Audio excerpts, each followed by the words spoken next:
मे 2026च्या उत्तरार्धात पश्चिम बंगालच्या राजकारणात एक असा निर्णय झाला ज्याने केवळ राज्याचे नव्हे तर संपूर्ण देशाचे लक्ष वेधून घेतले।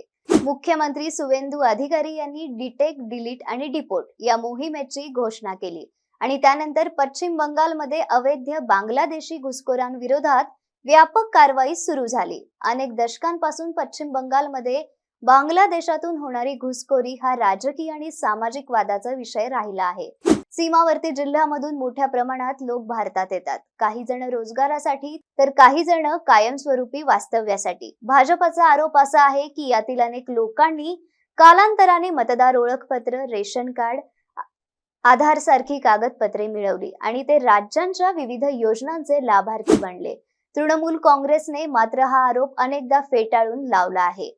सुवेंदू अधिकारी सरकारने सत्तेत आल्यानंतर या प्रश्नाला थेट हात घातला। प्रशासनाला स्पष्ट निर्देश दिले आहेत की संशयित परदेशी नागरिकांची ओळख पटवा, त्यांच्या कागदपत्राची पडताळणी करा आणि ते भारतीय नागरिक नसल्याचे सिद्ध झाल्यास त्यांच्यावर कायदेशीर कारवाई करा। यासाठी राज्यभर होल्डिंग सेंटर्स उभारण्यात सुरुवात झाली आहे। सुरुवातीला मालदा आणि मुर्शिदाबाद येथे केंद्रे सुरू करण्यात आली। त्यानंतर काही आठवड्यातच राज्यातील विविध भागांमध्ये एकूण 11 होल्डिंग सेंटर्स कार्यरत झाली। अधिकृत आकडेवारीनुसार आतापर्यंत 335 संशयित अवैध स्थलांतरितांना या केंद्रामध्ये ठेवण्यात आले आहे। त्यापैकी अनेकांच्या नागरिकत्वाची पडताळणी सुरू आहे, तर काही प्रकरणांमध्ये निर्वासन प्रक्रियाही पुढे सरकली आहे। या मोहिमेची रचना 3 टप्प्यांमध्ये करण्यात आली आहे। पहिल्या टप्प्यात संशयित व्यक्तींची ओळख पटवली जाते। पोलीस, जिल्हा प्रशासन आणि सीमा सुरक्षा दलाच्या मदतीने कागदपत्रांची तपासणी केली जाते। तर दुसऱ्या टप्प्यात संबंधित व्यक्ती भारतीय नागरिक नसल्याचे आढळल्यास त्यांची नावे मतदार यादी आणि इतर सरकारी नोंदीमधून वगळण्याची प्रक्रिया केली जाते। तर तिसऱ्या टप्प्यामध्ये अशा व्यक्तींना होल्डिंग सेंटरमध्ये ठेवून त्यांचे नागरिकत्व निश्चित झाल्यानंतर त्यांना बांगलादेशात परत पाठवण्याचा प्रयत्न केला जातो।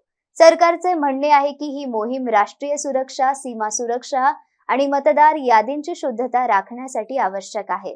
मात्र या मोहिमेचे परिणाम केवळ प्रशासनापुरते मर्यादित राहणार नाहीत, तर सर्वात मोठा परिणाम पश्चिम बंगालच्या राजकारणावर होऊ शकतो। सीमावर्ती जिल्ह्यातील अनेक मतदारसंघांमध्ये मतदार संख्येचे समीकरण बदलण्याची शक्यता व्यक्त केली जात आहे। जर मोठ्या प्रमाणावर मतदार याद्यांमधून नावे वगळली गेली तर आगामी निवडणुकांमध्ये त्याचा थेट परिणाम दिसू शकतो। भाजप याला लोकशाही व्यवस्थेतील शुद्धीकरण म्हणत आहे, तर विरोधक याला मतदारांना लक्ष्य करण्याचा प्रयत्न असल्याचे सांगत आहे। याशिवाय सरकारी योजनांवरही या कारवाईचा परिणाम होऊ शकतो। राज्य सरकारचा दावा आहे की अनेक योजनांमध्ये बनावट लाभार्थी असल्याच्या तक्रारी आहेत। जर अशा लाभार्थ्यांची नावे हटवली गेली तर सरकारी निधीची बचत होईल आणि खऱ्या पात्र नागरिकांना अधिक लाभ मिळू शकेल। त्यामुळे ही मोहीम केवळ स्थलांतराचा प्रश्न न राहता आर्थिक व्यवस्थापनेशीही जोडला जात आहे। दुसरीकडे या निर्णयामुळे भारत आणि बांगलादेश यांच्यातील संबंधांवरही परिणाम होण्याची शक्यता आहे। कोणत्याही व्यक्तीला बांगलादेशात परत पाठवण्यासाठी त्या व्यक्तीचे बांगलादेशी नागरिकत्व अधिकृतपणे सिद्ध होणे आवश्यक आहे। भारताने अनेक संशयित प्रकरणाची माहिती बांगलादेशाकडे पडताळणीसाठी पाठवली आहे। मात्र बांगलादेशाने प्रत्येक प्रकरण स्वतंत्रपणे तपासण्याची भूमिका घेतली आहे। त्यामुळे निर्वासन प्रक्रिया जलद गतीने पूर्ण करणे सोपे नसणार आहे। ममता बॅनर्जी आणि तृणमूल काँग्रेसने या मोहिमेवर तीव्र टीका केली आहे। त्यांचे म्हणणे आहे की नागरिकत्व पडताळणीच्या नावाखाली अनेक निरपराध बंगाली भाषिक नागरिकांना त्रास होऊ शकतो। प्रशासनातील चुकांमुळे भारतीय नागरिकांनाही संशयित म्हणून वागवले जाऊ शकते, अशी त्यांची भीती आहे। तृणमूल काँग्रेस या कारवाईला राजकीय उद्देशाने प्रेरित असल्याचा आरोप करत आहे। भाजप मात्र हा आरोप फेटाळून लावत असून राज्याच्या सुरक्षेसाठी आणि कायद्याच्या अंमलबजावणीसाठी ही कारवाई अपरिहार्य असल्याचे सांगत आहे।